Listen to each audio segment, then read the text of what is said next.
Bonjour et bienvenue dans le 5e épisode de Madame a du chien. Aujourd'hui, on va parler d'un sujet qui nous tient particulièrement à cœur, le consentement. Nous, c'est donc Pauline, Julia et Margot. Et c'est parti pour l'épisode du jour.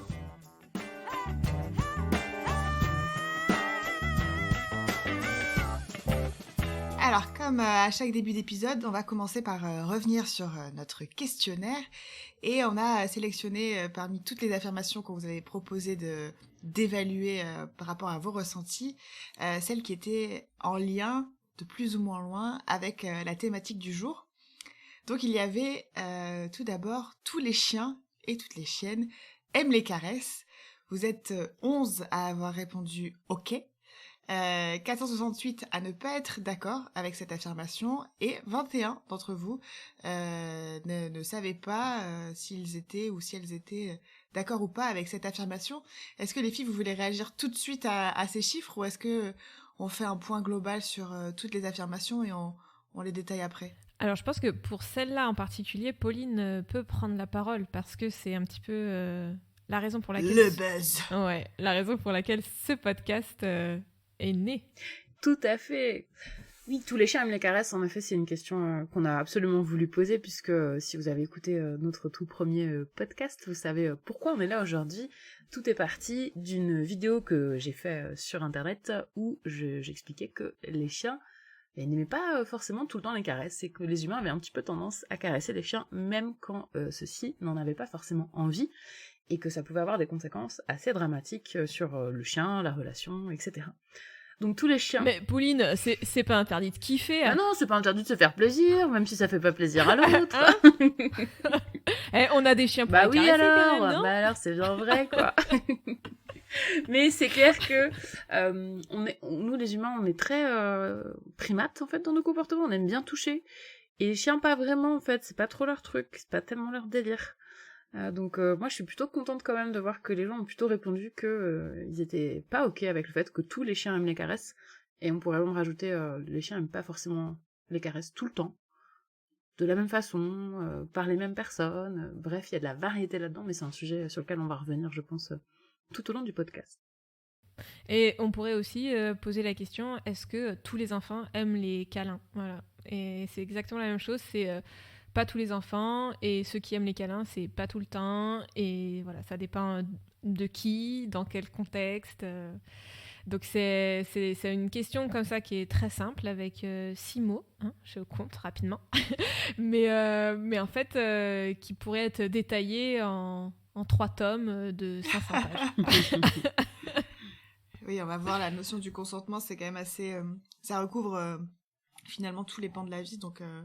Puis tant qu'on parlait des enfants, mais je pense qu'on y reviendra, mais arrêtez de forcer vos enfants à faire la bise. Voilà. Deuxième affirmation qu'on a voulu détailler aujourd'hui, il est indispensable d'interagir avec un ou une animal, une enfant ou un ou une adulte avec son consentement. Donc, 481 personnes ont répondu d'accord, je suis d'accord avec cette affirmation, il est indispensable d'interagir avec n'importe qui avec consentement. 11 personnes n'étaient pas d'accord et 8 ne savaient pas. Ben, on en a parlé un petit peu en préparant le podcast, que peut-être les personnes qui n'étaient pas OK avec ça, alors soit c'était des mauvaises personnes, soit c'est des personnes qui peut-être considéraient les états d'urgence, où une personne ne va pas être capable sur un moment... précis d'urgence médicale par exemple, de choisir ce qui va être bon pour elle ou pas, et que dans ce moment-là, et c'est pas indispensable d'interagir avec l'individu avec son consentement quand c'est dans une urgence vitale. Voilà, peut-être que ces 11 personnes c'était pour ça. N'hésitez pas, si vous faites partie des 11 personnes, à nous dire en commentaire sur les réseaux sociaux voilà pourquoi vous n'êtes pas d'accord. Oui, ce serait intéressant de comprendre ce qui vous a fait répondre « je suis pas d'accord ». Ce n'est pas parce qu'un chien ou une chienne n'obéit pas qu'il ou elle ne respecte pas son humain ou son humaine. Alors 477 sont d'accord avec cette affirmation, 13 pas d'accord et 10 ne savent pas. La question c'est, est-ce que les 13 sont les mêmes que les 11 plus haut et que les 11 aussi qui avaient répondu que tous les chiens aimaient les caresses. Qui sont ces 11 personnes? Who are you? Expliquez-nous. Oui, c'est une question qu'on avait traitée déjà dans l'épisode précédent, où on a parlé du respect, hein. Et au niveau de l'obéissance qui est un peu attendue du chien de manière automatique, c'est intéressant de le rapprocher aussi donc, de cette question du consentement, puisque c'est le sujet qui nous intéresse aujourd'hui, où parfois le chien ne fait pas les choses tout simplement parce qu'il n'en a pas envie, et la question se pose de savoir si c'est un problème ou pas, en fait, que notre chien n'ait pas envie de faire quelque chose. Un chien qui ne vient pas quand on le rappelle, ou une chienne, c'est pareil, est désobéissant ou désobéissante. Alors, 61 personnes sont d'accord avec cette affirmation, 414 ne sont pas d'accord et 25 ne savent pas. Ce qui est étrange là, c'est que c'est à peu près la même chose que la question d'avant et qu'on voit bien que dès qu'on parle de mots ou en fonction de si on met la phrase en affirmation ou en négation, les gens ils vont pas répondre de la même façon. Donc c'est assez intéressant, je trouve. Un chien ou une chienne ferait tout pour son humain ou son humaine. 213 sont d'accord, 209 ne sont pas d'accord et 78 ne savent pas. Là, c'est bien plus clivant comme question. Non, c'était clairement la question de la discorde ici, où on voyait des choses très différentes, surtout une très grosse proportion de gens qui ne savaient pas trop. Et on a quasiment autant de personnes qui sont ok ou pas ok avec cette question. Alors c'est vrai que c'est une question qui est un peu... Enfin, c'est une affirmation qui est un peu vague. Ça veut dire quoi, un chien ferait tout pour son humain? Mais c'est aussi une chose qu'on entend souvent, où les gens vont dire voilà, que un chien, ça ferait tout pour son maître, que c'est vraiment le propre du chien, hein, c'est d'être par amour, de pouvoir faire n'importe quoi pour son humain. Et ça rejoint un peu ce truc de l'affirmation aussi de le chien est le meilleur ami de l'homme. Ouais, complètement. Du coup, cette dévotion totale pour les humains. Et ce qui sous-entend naturel chez le chien. Ce qui sous-entend aussi du coup que si le chien ferait tout pour son humain, ça veut dire que nous, les humains, on peut aussi demander n'importe quoi à nos chiens. Et ils ont plutôt intérêt à le faire, puisqu'ils sont censés un peu tout faire pour nous, quoi. Donc. Et alors les filles, vous qui avez un chien, est-ce que votre ou vos chiens feraient tout pour vous? Je crois pas. Moi, je crois chez Margot, je crois que c'est plutôt l'inverse. C'est Basile qui est le maître, qui s'exprime fortement. Et avec il a le droit de parler quand il veut. On va pas le brimer. D'ailleurs, on attend toujours son intervention sur le podcast. Il vient régulièrement dire des choses. Il dort là juste derrière moi, vous le voyez. Il est toujours là. Et toi, Pauline? Non, moi je pense que mes chiens feraient pas tout pour moi, mais en fait je ne leur demanderais pas non plus. Je pense que c'est ça aussi, c'est que j'ai pas cette attente vis-à-vis de mes chiens. Et par contre, je pense que l'inverse est plus vrai, où moi je ferais tout pour mon chien. Là-dessus, j'ai aucun doute sur ça. Ouais. Oui. Mais et toi, Julia, dis-nous. Mais moi, je ferais tout pour tous les chiens, quoi. Voilà. Et c'est c'est ce que j'essaye de faire au quotidien, et même j'ai envie de vouer ma vie à ça, quoi. Et c'est très énergivore, mais j'ai conscience que les chiens sont des êtres très, très, très opportunistes et qu'ils peuvent être très attachés à nous. Je crois vraiment pas qu'ils feraient tout pour leur humain. Voilà. Alors, l'avant-dernière affirmation qu'on a relevée pour cet épisode, il faut punir immédiatement un chien ou une chienne qui grogne sur un ou une enfant. 38 personnes sont OK avec cette affirmation, 409 en revanche ne le sont pas, et 53 ne savaient pas comment se positionner face à cette idée de punir immédiatement ou non un chien ou une chienne qui grognerait sur un enfant ou une enfant. Donc là, on rentre clairement dans le débat et la conversation autour de la communication, en fait. Pourquoi un chien grogne ? Est-ce que c'est parce qu'il veut dominer un enfant ? Ou est-ce que c'est parce qu'il est mal à l'aise avec une situation ? Et donc là, ça renvoie un petit peu aux épisodes qu'on a fait avant, et puis on va le détailler aussi ici. On est sur de la communication non verbale, mais est-ce qu'on écoute ou non ?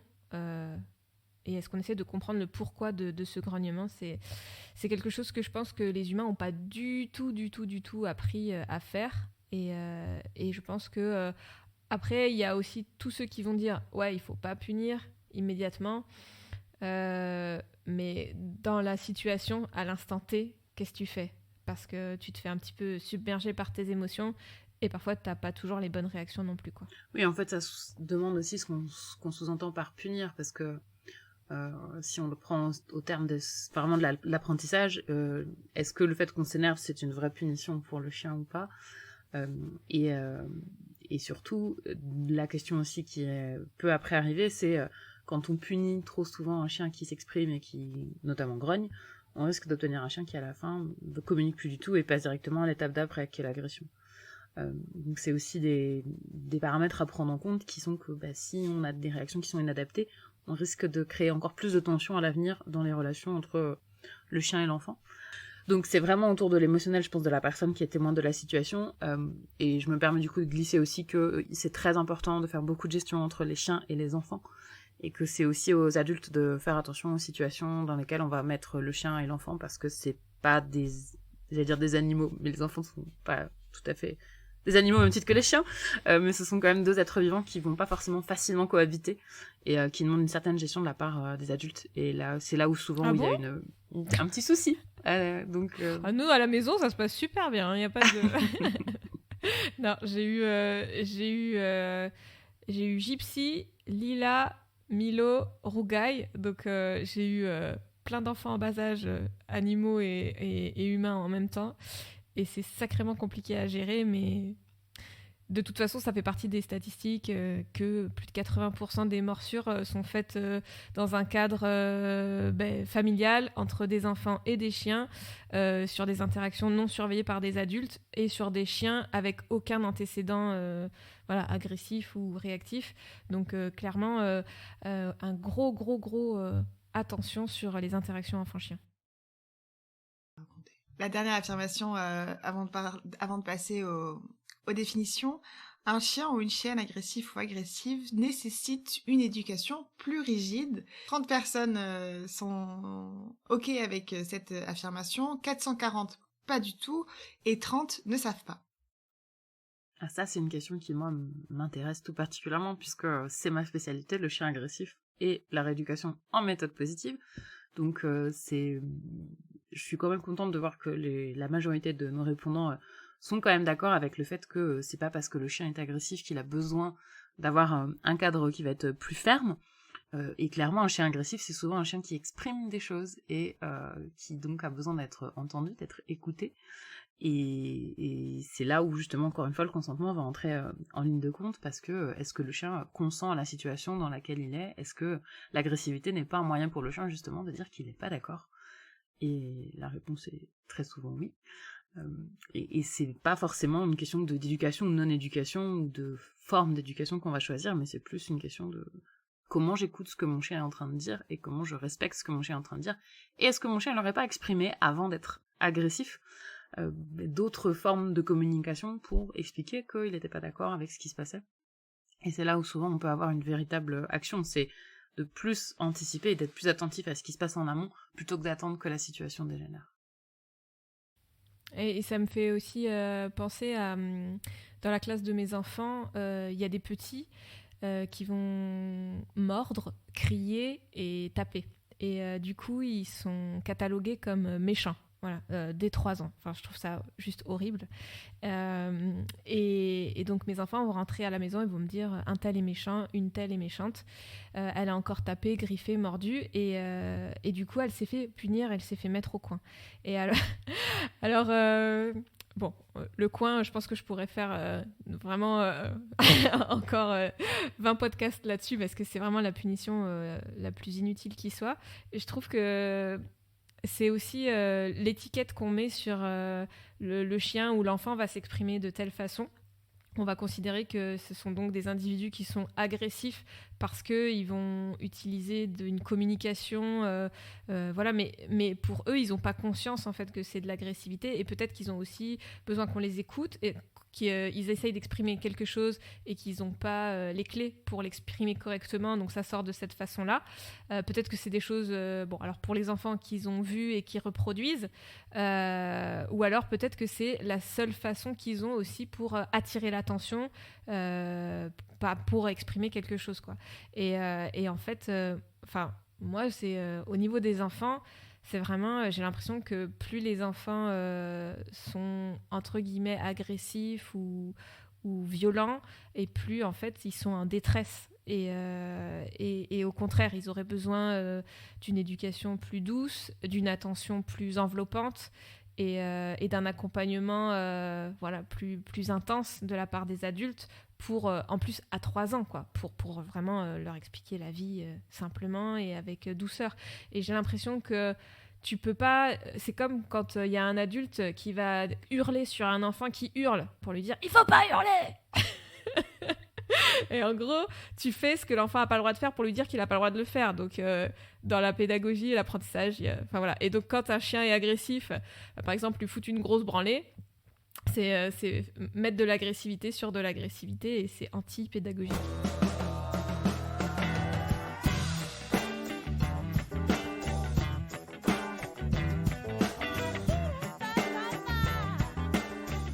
Allez, c'est parti pour le dico Madame a du chien. On y va pour nos petites définitions parce qu'avant de rentrer dans le vif du sujet, c'est bien aussi de pouvoir expliquer un petit peu les termes et puis de voir aussi de quelle manière ces termes nous ont été présentés ou sont présentés actuellement. On repensait tout à l'heure à quand on était sur les bancs de l'école en primaire avec nos gros dictionnaires, chose que les enfants aujourd'hui ne doivent plus avoir, je pense, avec des définitions qui nous apprenaient vraiment le sens des mots. On se demandait déjà qui avait fait ces définitions et ensuite l'impact que ça pouvait avoir sur notre développement en tant que jeunes humains. Et quand on a fait la recherche pour la définition du consentement, on est tombé sur tout un panel de définitions parce que le consentement, figurez-vous, que ce n'est pas juste sexuel. Le consentement, ça peut être dans tout type de relations humaines. Ça peut être dans le domaine médical, dans le domaine juridique, dans le domaine administratif et aussi au niveau des RGPD qui sont un petit peu les règles de la protection des données sur les sites internet. Quand vous cliquez sur « J'accepte les conditions », en fait, vous consentez. Sachez-le. Donc, le consentement, vous y avez affaire du matin quand vous vous réveillez jusqu'au soir quand vous vous couchez et peut-être parfois même dans vos rêves la nuit. Oui. La nuit aussi, on a le droit d'être consentante et consentant. C'est important, même il faut l'être en fait. Il faut l'être même la nuit, voilà. Donc on a trouvé une petite définition qui est assez simple parce qu'il y en a beaucoup qui étaient barbares. C'est un acte libre, le consentement, c'est un acte libre de la pensée par lequel on s'engage entièrement à accepter ou à accomplir quelque chose. Donc voilà, il y a l'engagement et l'entièreté, l'acceptation et l'accomplissement. Ça va être les termes qui vont être à retenir pour la suite du podcast. Et du coup, il y a la coopération qui semblait être un terme intéressant. Et donc, la coopération, c'est l'action de participer à une œuvre commune. Voilà. Donc, dans la coopération, il n'y a pas forcément la notion de consentement, mais plutôt le fait de faire quelque chose ensemble. Et dans les synonymes, vous avez la collaboration. Et la collaboration, ça fait peut-être plus penser dans le domaine professionnel, quoi. Et en deuxième définition sur la coopération, on rentre plutôt dans le monde professionnel, politique. Donc ça va être la coopération, ça va être la politique d'entente et d'échange culturel, économique ou scientifique entre États. Donc là, vraiment, on passe à un level différent. Et spécialement des aides au développement de nations les moins développées. Donc coopération agricole, industrielle. Donc on parlera de ce terme de coopération plus en détail dans le déroulement du podcast. Et enfin, on a juste voulu revenir sur le terme de la coercition, même si on en a déjà parlé dans les épisodes précédents. La coercition, c'est l'action et le droit de contraindre quelqu'un à accomplir son devoir, à obéir à la loi. Rien que la définition, je la trouve ultra violente, en fait. Droit de contraindre, aïe, quoi. Ouais, à accomplir son devoir, quoi. C'est genre obéir. On a tous les termes, là. On a le devoir, l'obéissance, la loi, la contrainte et le droit. C'est magnifique.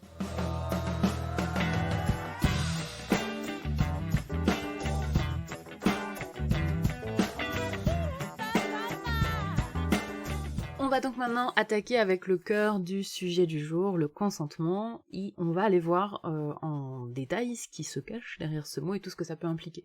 Quand on s'est posé la question de traiter de ce sujet, on s'est demandé par quoi on allait commencer, et on s'est dit que le consentement sexuel, c'était le plus pertinent, parce que ça reste le consentement qui est le plus médiatisé, celui dont on parle le plus, celui dont on est le plus conscient.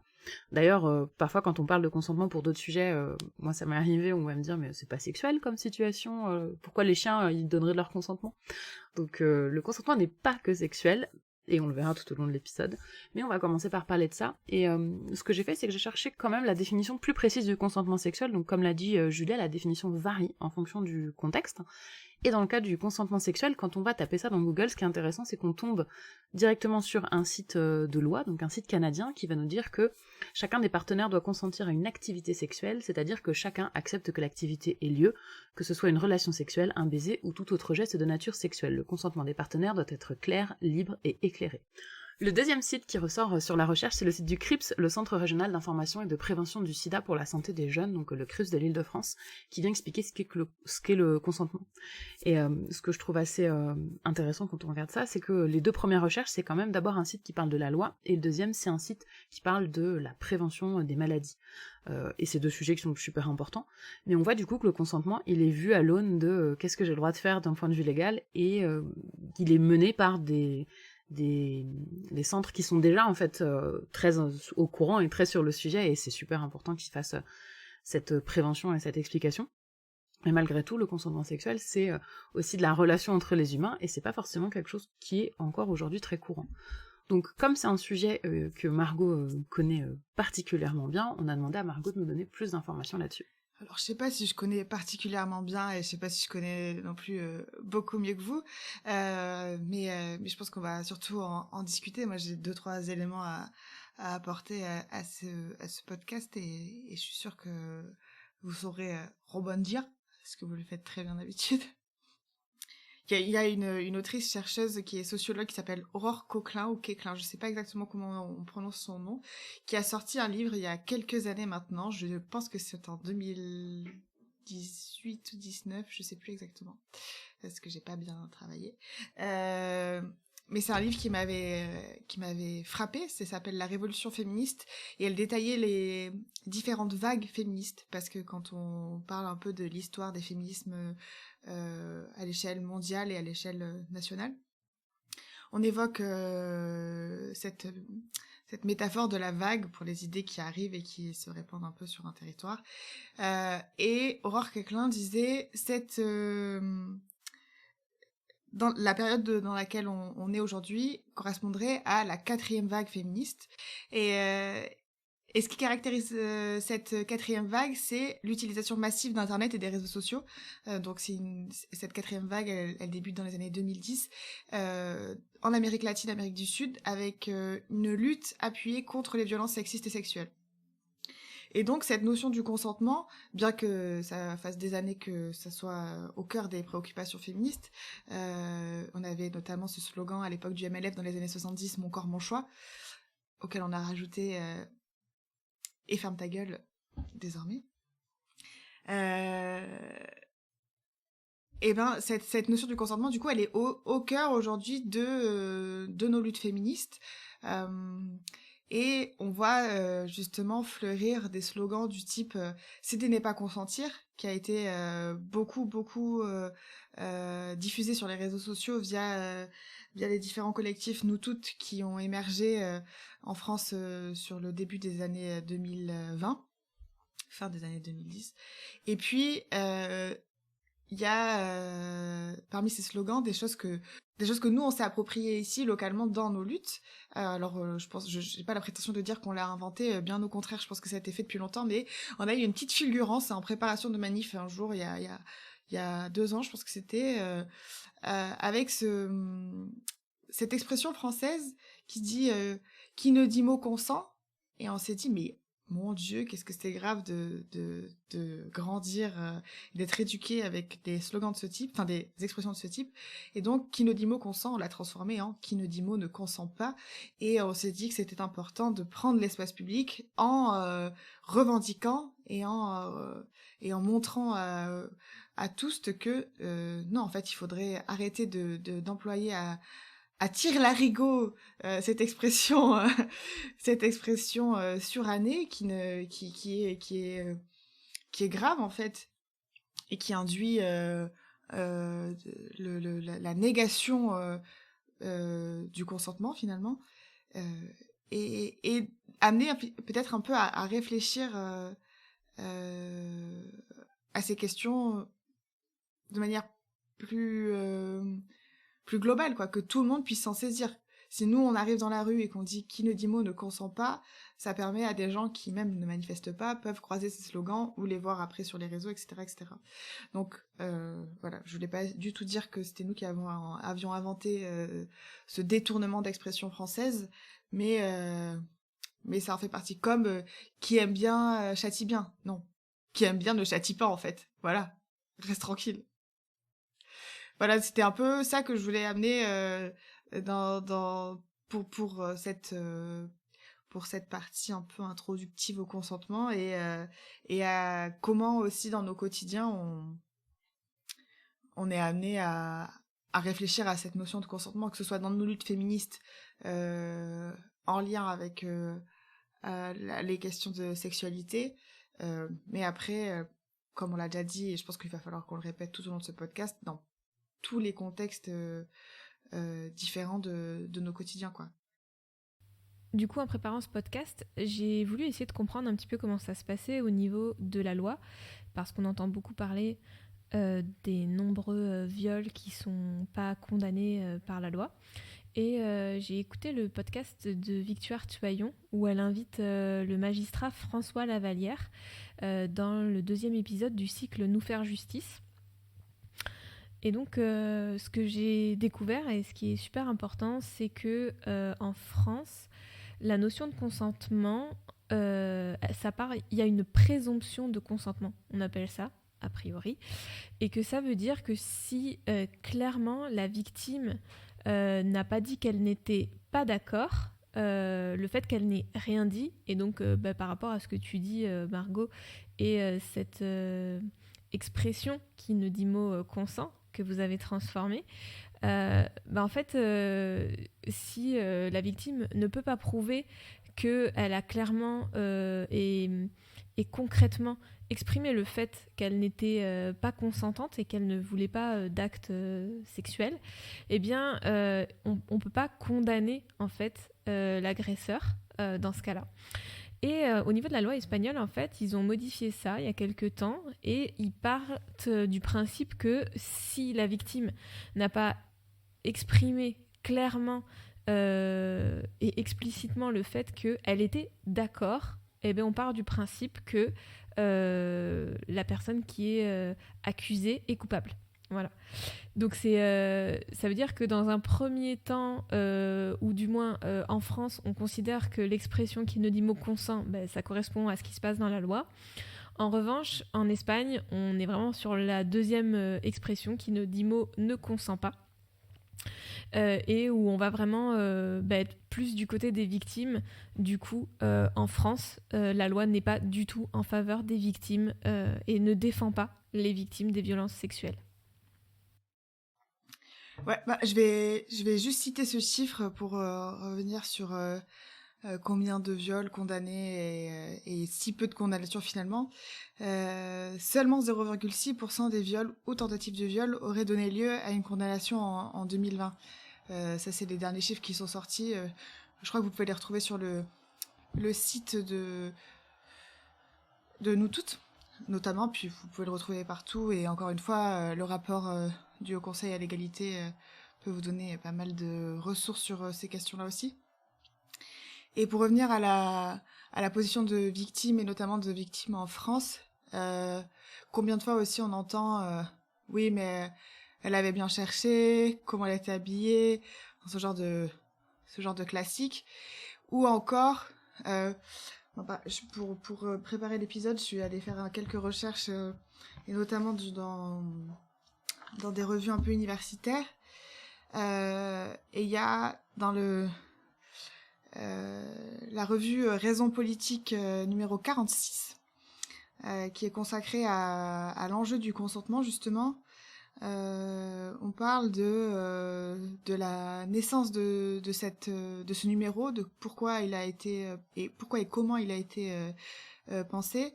Et il y a cette question par rapport à Nafissatou Diallo dans l'enquête, dans l'affaire du Sofitel avec Strauss-Kahn aux États-Unis, l'affaire du Carlton. Eh bien, on disait comment une grande femme baraquée aurait pu accepter contre son gré une fellation. Les affirmations « le viol en réunion pour une prostituée, cela n'a pas de sens ». Comment un séducteur pourrait-il se transformer en violeur? Enfin, voilà, tous ces questionnements qui reviennent régulièrement, remettent en cause la figure de la victime et remettent en cause aussi la position de violeur ou d'agresseur des hommes qui seraient finalement un bon père de famille ou un mec super sympa en fait, donc pourquoi il ferait ça? Et donc c'est hyper souvent que voilà, à la fois la position de victime en utilisant des arguments en lien avec le physique ou avec son statut social ou avec voilà tout ce qu'on va pouvoir trouver en fait pour décrédibiliser sa position de victime vont être mis en opposition avec des arguments qui vont venir valoriser ou remettre dans une position plus acceptable le violeur ou l'agresseur de la personne en question, quoi. Am I clear?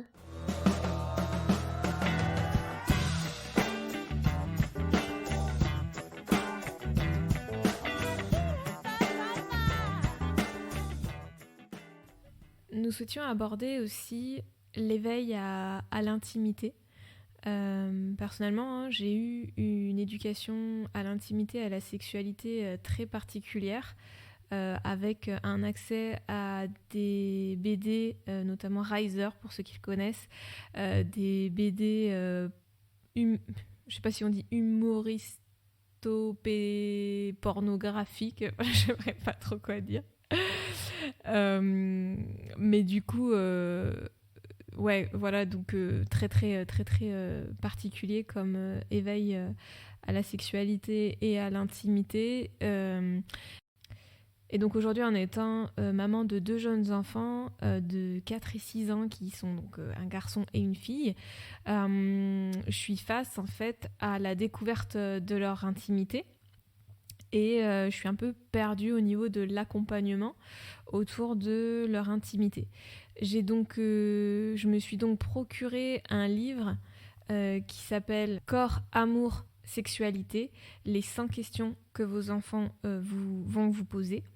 C'est vraiment un chouette livre qui parle de sexualité positive.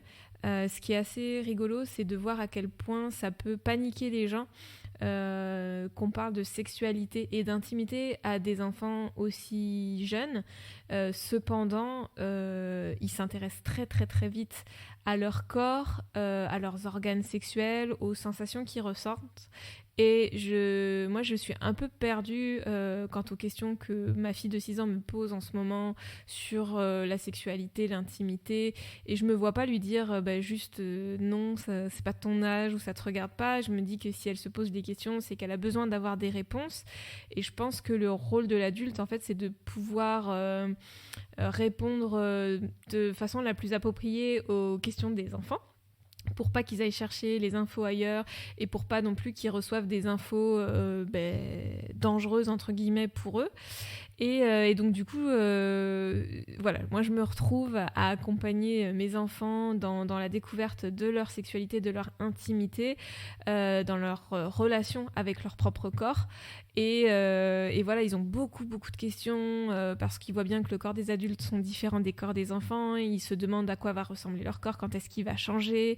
Donc autant sur les formes que sur la pilosité et tout. Donc c'est assez déroutant.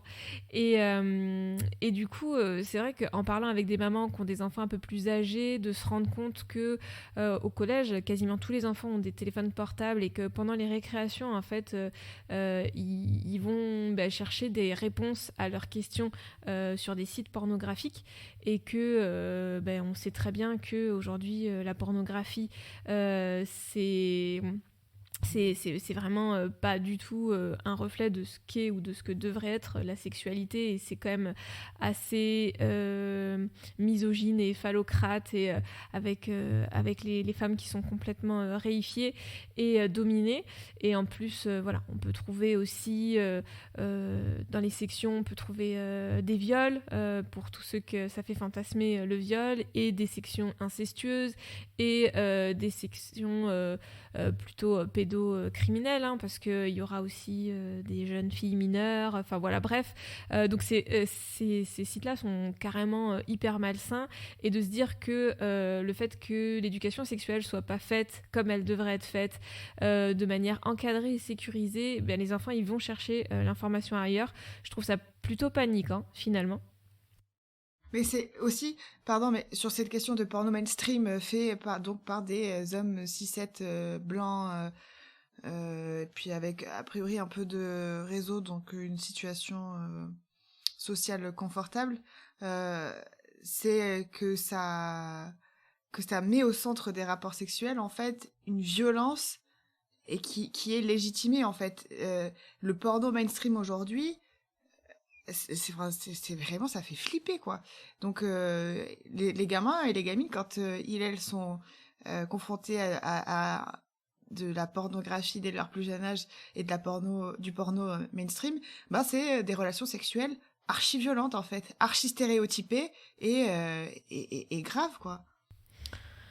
Et le point aussi qui m'affole énormément, ça va être le fait que les jeunes, malgré la loi qui interdit que les enfants n'aient pas accès aux réseaux sociaux avant leurs 14 ans, c'est pas du tout respecté, les parents ils encadrent pas du tout, et qu'il va y avoir énormément de conflits, de violences par rapport au corps, à l'image que le corps renvoie. Il va aussi y avoir des réseaux de pédocriminalité hyper bien organisés, qui vont valoriser l'enfant et qui vont demander aux enfants de se découvrir, qui vont établir du contact avec l'enfant, qui forcément se sentira valorisé et en confiance parce que par un écran interposé, voilà, et qui vont pas avoir conscience que la personne de l'autre côté de l'écran abuse d'elle, et je pense que cette approche à l'intimité, au corps, au fait que leur corps est à eux,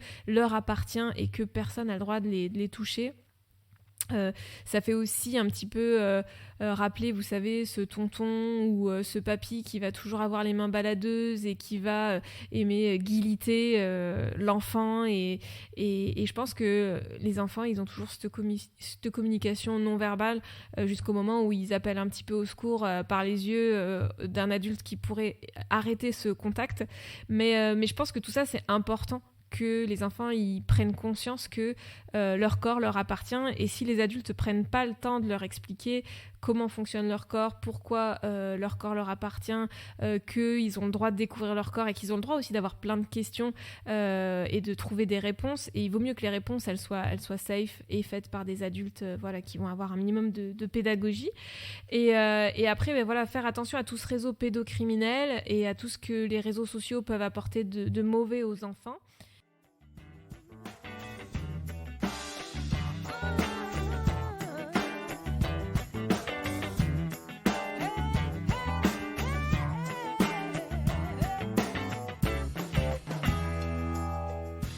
Et oui, nous avons été extrêmement bavardes pour cet épisode autour du consentement. Aussi, nous avons décidé de couper cet épisode en 2 parties. Mais ne vous inquiétez pas, la deuxième partie sera publiée dans 2 semaines tout pile pour le premier jour de l'été, le 22 juin prochain. En attendant, n'hésitez pas à venir nous rejoindre sur les réseaux sociaux, à commenter, poster, liker, partager un maximum notre contenu, et à venir nous soutenir en commentaire parce qu'on adore ça. À très bientôt pour la suite.